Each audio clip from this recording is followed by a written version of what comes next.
इस वीडियो को आप आंख बंद करके भी सुन सकते हो।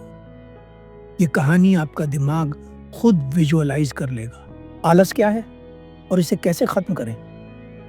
इस वीडियो में आप जानेंगे कि आलस क्या है, ये क्यों पैदा होता है और इसे कैसे खत्म किया जाता है। एक छोटी सी कहानी से इन तीनों प्रश्नों के उत्तर आपको समझाने का प्रयास करूंगा।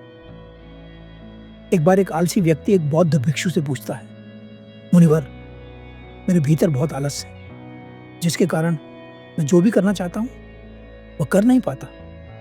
मैं क्या करूं? बौद्ध भिक्षु उस व्यक्ति से पूछते हैं, क्या तुम्हें पक्का विश्वास है कि तुम्हें आलस है? वह व्यक्ति कहता है, जी मुनिवर, केवल मैं ही नहीं, मेरे गांव के सभी लोग जानते हैं कि मैं आलसी हूं। भिक्षु फिर पूछते हैं, परंतु क्या तुम्हारे पास इस बात का कोई प्रमाण है? वह व्यक्ति कहता है, जी मुनिवर, मैं जानता तो हूं कि व्यायाम करना मेरे लिए उचित है, परंतु चाहकर भी कर नहीं पाता। मेरा आलस मुझे सुबह उठने ही नहीं देता। बौद्ध भिक्षु कहते हैं, तो तुम आलस से परेशान हो? वह व्यक्ति कहता है, जी मुनिवर। भिक्षु फिर कहते हैं, परंतु क्या तुम जानते हो कि आलस होता क्या है? वह व्यक्ति कहता है, मैं ये तो नहीं जानता कि आलस का अर्थ क्या है, परंतु ये जो भी है बहुत बुरा है। बौद्ध भिक्षु कहते हैं, सबसे पहले तो ये समझो कि जो भी चीज प्राकृतिक रूप से मनुष्य के भीतर है उसका कोई ना कोई उपयोग है। वह बुरी या अच्छी नहीं होती।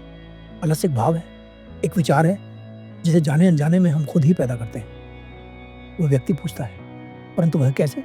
मुनिवर, बौद्ध भिक्षु समझाते हैं, आलस पैदा होने के दो कारण हैं, पहला शारीरिक और दूसरा मानसिक। जब हम अपने शरीर को ऐसा भोजन देते हैं जिसके भीतर खुद कोई जीवंतता नहीं होती, तब हमारे शरीर में आलस पैदा होता है।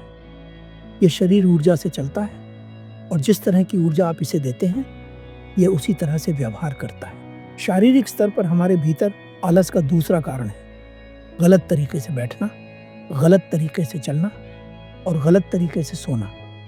हम इस बात पर कभी ध्यान ही नहीं देते कि हमारी बैठने, लेटने और सोने की स्थिति सही है या नहीं।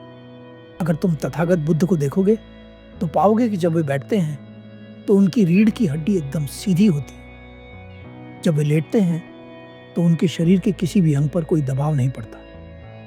जब वे चलते हैं तो उनके चलने में दोनों कदमों के बीच एक तालमेल होता है। जरूरी नहीं कि कोई बुद्ध को सुनकर ही कुछ समझे। अगर कोई समझना चाहता है तो उन्हें देखकर भी बहुत कुछ सीख सकता है। शारीरिक स्तर पर आलस का तीसरा कारण है अनुशासन की कमी। वह व्यक्ति कहता है, जी मुनिवर, मैं सुबह जल्दी उठ ही नहीं पाता। बौद्ध भिक्षु कहते हैं, तुम सुबह जल्दी तभी उठ सकते हो जब रात को सोने का एक सही समय निर्धारित कर लोगे। प्रत्येक बौद्ध भिक्षु को अनुशासन का पालन करना होता है, क्योंकि अनुशासन हमारे जीवन में संतुलन लाता है। ज्यादातर लोग अनुशासन को बुरा समझते हैं क्योंकि उन्हें लगता है कि अनुशासन हमें बांधता है, परंतु सच ये है कि अनुशासन हमें बांधता नहीं बल्कि मुक्त करता है। वह व्यक्ति पूछता है, परंतु मुनिवर, शुरुआत कहाँ से करें? सही तरह का भोजन करने से, सही तरह से बैठने, लेटने और चलने से, या फिर सुबह जल्दी उठने से? बौद्ध भिक्षु कहते हैं, शुरुआत अभी से करो। जो भी तुम इस समय कर रहे हो उसे ध्यान से करो। अब मन के स्तर पर आलस को समझो। ज्यादातर स्थितियों में मन शरीर के कारण ही आलस पैदा करता है। मानसिक आलस का पहला कारण है हमारे पुराने गलत विश्वास।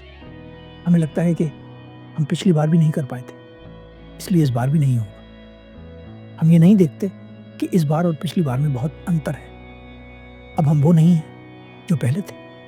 अब सब कुछ बदल चुका है। जब हम अपने आप को काबिल नहीं समझते तब हमारे ऊपर आलस हावी हो जाता है। दूसरा कारण है सही संगति का अभाव। कई बार ऐसा होता है कि आलस हमारे भीतर नहीं होता, परंतु दूसरे लोगों से वह हमारे भीतर आ जाता है। ऐसा इसलिए होता है क्योंकि हम आलसी लोगों की संगति करते हैं। वह व्यक्ति कहता है, जी मुनिवर, यह सत्य है, ये मैंने अनुभव किया है। बौद्ध भिक्षु कहते हैं, तीसरा कारण है मन का स्पष्ट ना होना। मान लो तुम एक जंगल में खो गए हो और शाम होने वाली है। तुम्हें यह नहीं पता कि तुम्हारा घर किस दिशा में है। क्या तुम ऐसी स्थिति में आलसी होकर जंगल में लेट जाओगे या फिर अपने घर की तलाश में निकल पड़ोगे? वह व्यक्ति कहता है, मैं घर की तलाश में निकल पड़ूंगा। बौद्ध भिक्षु पूछते हैं, और अगर बहुत प्रयास करने के बाद भी तुम्हें अपने घर का रास्ता नहीं मिला तो तुम क्या करोगे? वह व्यक्ति कहता है, मैं फिर भी तलाश में लगा रहूंगा, क्योंकि मेरे पास उसके अलावा और कोई विकल्प ही नहीं होगा। बौद्ध भिक्षु कहते हैं, मनुष्य के मन को आलस तभी पकड़ता है जब उसके पास कई विकल्प होते हैं। अगर किसी के पास केवल एक ही विकल्प है तो उसका मन पूरी तरह से स्पष्ट होगा। तुम अगर अभी व्यायाम नहीं कर पा रहे हो तो इसका कारण तुम्हारी दृष्टि का स्पष्ट न होना है। तुम भविष्य में होने वाले रोगों को नहीं देख पा रहे हो, तुम उनसे होने वाली पीड़ा को नहीं देख पा रहे हो। मान लो तुम एक रास्ते से कहीं जा रहे हो, बहुत देर चलते चलते तुम थक गए हो, तुम्हारा आगे चलने का मन नहीं कर रहा है, तुम्हें चलने में आलस आ रहा है। अचानक तुम देखते हो कि एक शेर तुम्हारी तरफ बढ़ रहा है। क्या अब भी तुम्हें आलस आएगा? वह व्यक्ति कहता है, नहीं मुनिवर। बौद्ध भिक्षु मुस्कुराते हुए कहते हैं, तो आलस तुम्हें वही करने से रोक सकता है जिसमें करने की तुम्हारे पास कोई बड़ी वजह नहीं होती। वह व्यक्ति कहता है, धन्यवाद मुनिवर, मुझे सारा खेल समझ आ गया। बौद्ध भिक्षु कहते हैं, जहां स्पष्टता है वहां आलस नहीं टिक सकता।